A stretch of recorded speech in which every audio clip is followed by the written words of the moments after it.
शिवराज पाटील चाकूरकर यांचं दुःखद दुर्दैवी निधन झालं। मी त्यांना भावपूर्ण आदरांजली अर्पण करतो। शिवराज पाटील चाकूरकर हे लोकसभेचे अध्यक्ष म्हणून त्यांनी कामगिरी केली, अनेक पदं त्यांनी भूषवली, काँग्रेसचे ज्येष्ठ पदाधिकारी म्हणून त्यांनी काम केलं। राजकारणामध्ये त्यांच्या जाण्याने एक राजकीय पोकळी न भरून येणारी निर्माण झाली। मी त्यांना पुन्हा एकदा आदरांजली अर्पण करतो। हे दुःख बचवण्याची ताकद त्यांच्या कुटुंबियांना ईश्वराने द्यावी अशी प्रार्थना करतो। आज रवींद्र चव्हाणांची प्रेस झाली, तुमची काल रात्री बैठक झाली होती। महायुती सगळीकडे करायचं असं स्वरूपाचे सूत्रवाचक केले आणि काही ठिकाणी कमिटी देखील केली जाणार आहे। कशा पद्धतीची ही समिती कार्यान्वित असेल? 3 दिवसापूर्वी मुख्यमंत्री देवेंद्रजी, त्याचबरोबर रवींद्र चव्हाण, बावनकुळे, मी स्वतः आमची एक बैठक झाली आणि त्या बैठकीमध्ये देखील येणाऱ्या ज्या निवडणुका महापालिकेच्या आहेत त्या महायुतीने लढण्याचा निर्णय झाला आणि महायुती त्याबरोबर काल देखील रवींद्र चव्हाण भाजपचे प्रदेशाध्यक्ष आणि माझी देखील चर्चा झाली। या चर्चेमध्ये देखील महायुतीने लढण्याचा निर्णय झाला आणि त्याप्रमाणे बोलणी देखील सुरू झालेली आहेत आणि स्थानिक पातळीवर देखील स्थानिक ज्या कमिट्या आहेत आमच्या पदाधिकाऱ्यांच्या त्या एकमेकांच्या बरोबर चर्चा करतील आणि जिथं कुठं अडचण येईल त्या ठिकाणी वरिष्ठ त्याच्यामध्ये हस्तक्षेप करून तिथली अडचण दूर करतील। काही ठिकाणी राष्ट्रवादी काँग्रेसला बाजूला ठेवलं जाणार का? कारण अनेक पदाधिकाऱ्यांना सगळ्यांना संधी द्यायची नाही, असं कोणालाही बाजूला ठेवण्याचा विषय नाही।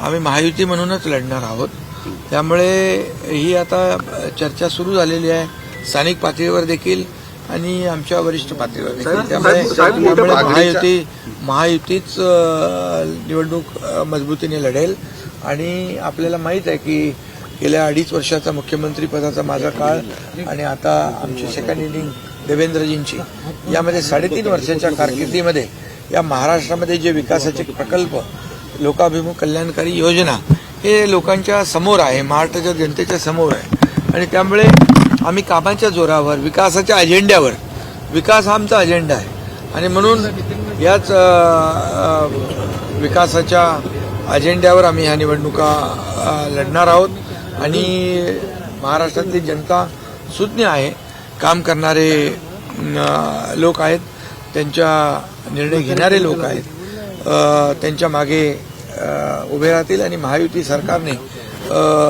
या 3.5 वर्षामध्ये अनेक ऐतिहासिक निर्णय घेतलेले आहेत जे सर्वसामान्यांच्या जीवनामध्ये बदल घडवणारे आहेत। साहेब, महायुतीमध्ये या सगळ्या निर्णयामुळे बंडखोरीची पण शक्यता नाकारता येत नाही साहेब मोठ्या प्रमाणामध्ये, कारण अनेक इच्छुक आहेत। जेव्हा महायुती असते त्यावेळेस साहजिक आहे इच्छुक अनेक असतात, परंतु ज्याला तिकीट मिळालं नाही त्याला जे काही इतर व्यवस्था जी आहे, कमिट्या आहेत, जिल्हा कमिट्या, तालुका कमिट्या, राज्यस्तरीय कमिट्या, या सगळ्या ज्या कमिट्या आहेत महापालिकाच्या स्थानिक पातळीवरच्या कमिट्या, त्यामुळे ज्याला तिकीट मिळणार नाही त्याला तिथं सामावून घेतलं जातं, ही पद्धतच आहे, प्रक्रिया आहे, त्यामुळे महायुती जिंकेल।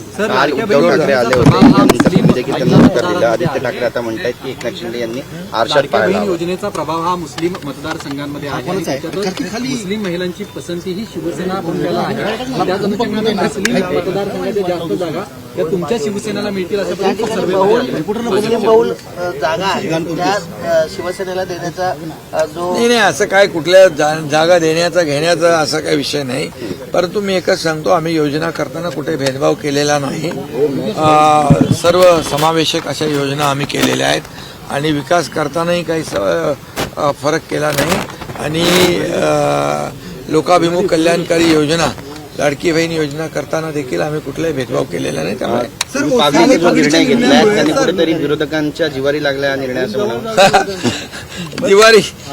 जिवारी लागण्याचं कारण नाही, त्यांनी खरं म्हणजे सरकारला धन्यवाद दिला पाहिजे कारण गेल्या अनेक वर्षापासून हे प्रश्न प्रलंबित होते. पागडी आणि मालक यामुळे जे काही रिडेव्हलपमेंटचे प्रकल्प रखडले होते, धोकादायक इमारती झाल्या, त्या पडत होत्या, लोकांची जीवितहानी होत होती, त्याला कुठंतरी न्याय देण्याचं काम आणि या सर्व पागडी आणि मालक यांचा पुनर्विकासाचा मार्ग मोकळा करण्यासाठी आम्ही काल निर्णय घेतला. यामध्ये मालक जे आहेत आणि जे पागडीधारक आहेत त्यांना दोघांनाही आम्ही त्यामध्ये न्याय देण्याचा ठरवलेला आहे आणि म्हणून पागडीमुक्त मुंबई अशा प्रकारचं जे लोकांची अपेक्षा होती ती देखील या ठिकाणी दूर होईल. पागडीमुक्त मुंबईच्या बाबतीत आदित्य ठाकरेंनी असं म्हटलंय की हे बिल्डर धाडसीनं सगळं निर्णय हा घेण्यात आलेला आहे आणि बिल्डरांना या सगळ्या जागा द्यायच्या अशा पद्धतीची टीका केली. पागडीमध्ये राहणारे लोक सर्वसामान्य आहेत, बिल्डर नाही आहेत, विकासक नाही आहेत, हे समजून आधी घेतलं पाहिजे. आणि ज्यांना कायम बिल्डरांचीच भाषा समजते त्यांच्याबद्दल काय बोलणार. मी एवढंच सांगतो की हा निर्णय ऐतिहासिक आहे, क्रांतिकारी आहे, मुंबईतल्या लाखो लोकांना तो दिलासा देणारा आहे आणि म्हणून तो निर्णय आम्ही घेतलेला आहे. त्याचबरोबर ओसीचा देखील निर्णय आम्ही घेतलेला आहे. ओसीमुळे पुनर्विकास थांबलेला आहे. त्यामध्ये विजेचं पाण्याचं बिल निवासीला दुप्पट असतं, व्यवसाय कमर्शियलला चौपट असतं.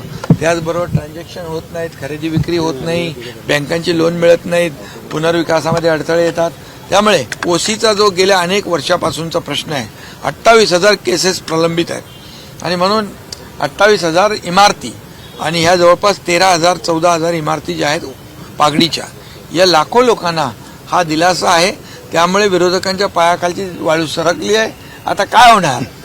आता मुंबईकरांचे जे गेल्या अनेक वर्षापासूनचे प्रश्न त्यालाच आम्ही डायरेक्ट थेट हात घातल्यामुळे, त्यांना न्याय देत असल्यामुळे विरोधकांची पंचायत नक्की झाली आहे. बाईकाल एक सर्वे आला ज्यामध्ये 150 जागा जवळपास तुम्ही जिंकताय असा एक सर्वे मुंबई महानगरपालिकेचा.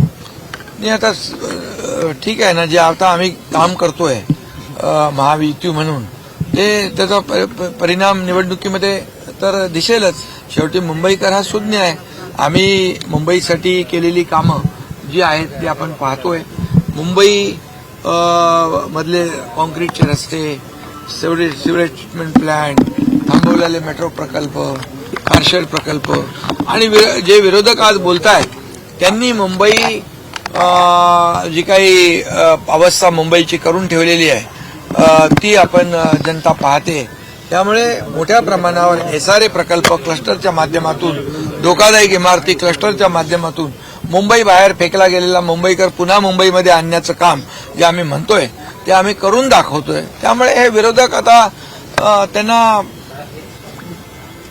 पराभव समोर दिसू लागलेला आहे. त्यामुळे असे आरोप प्रत्यारोप होत आम्ही लक्ष देत नाही.